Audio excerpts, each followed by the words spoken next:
Si vous êtes comme plus de 90% de la population mondiale et qu'on vous dit « prends une grande respiration », vous faites. Et si vous faites du yoga, avec un peu de chance, vous faites la même chose, mais en sortant le ventre.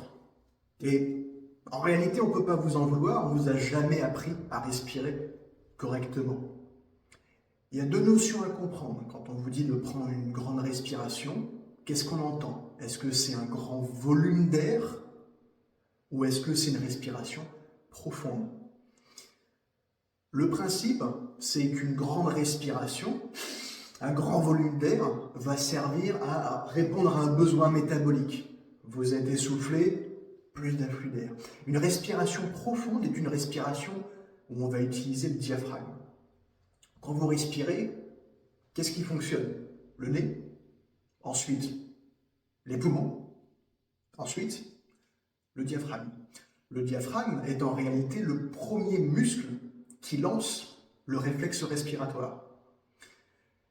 Le diaphragme va venir descendre, donc s'étendre, pour remplir les sacs, les poumons, d'air. Et plus on vient descendre, plus on respire profondément et bas, et plus les poumons seront remplis bas. Donc l'erreur à ne pas faire quand on vous dit de prendre une grande respiration pour vous calmer, c'est de ne pas respirer avec la cage thoracique.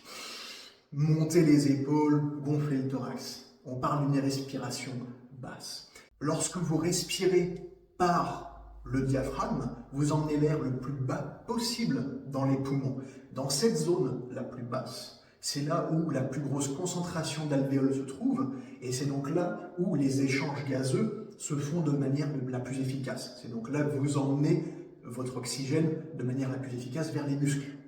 Donc la prochaine fois qu'on vous dit « prends une grande respiration », pensez « de quoi est-ce que j'ai besoin? Plus d'air ou une respiration plus efficace? Est-ce que je dois respirer plus fort ou plus bas ?» Voilà.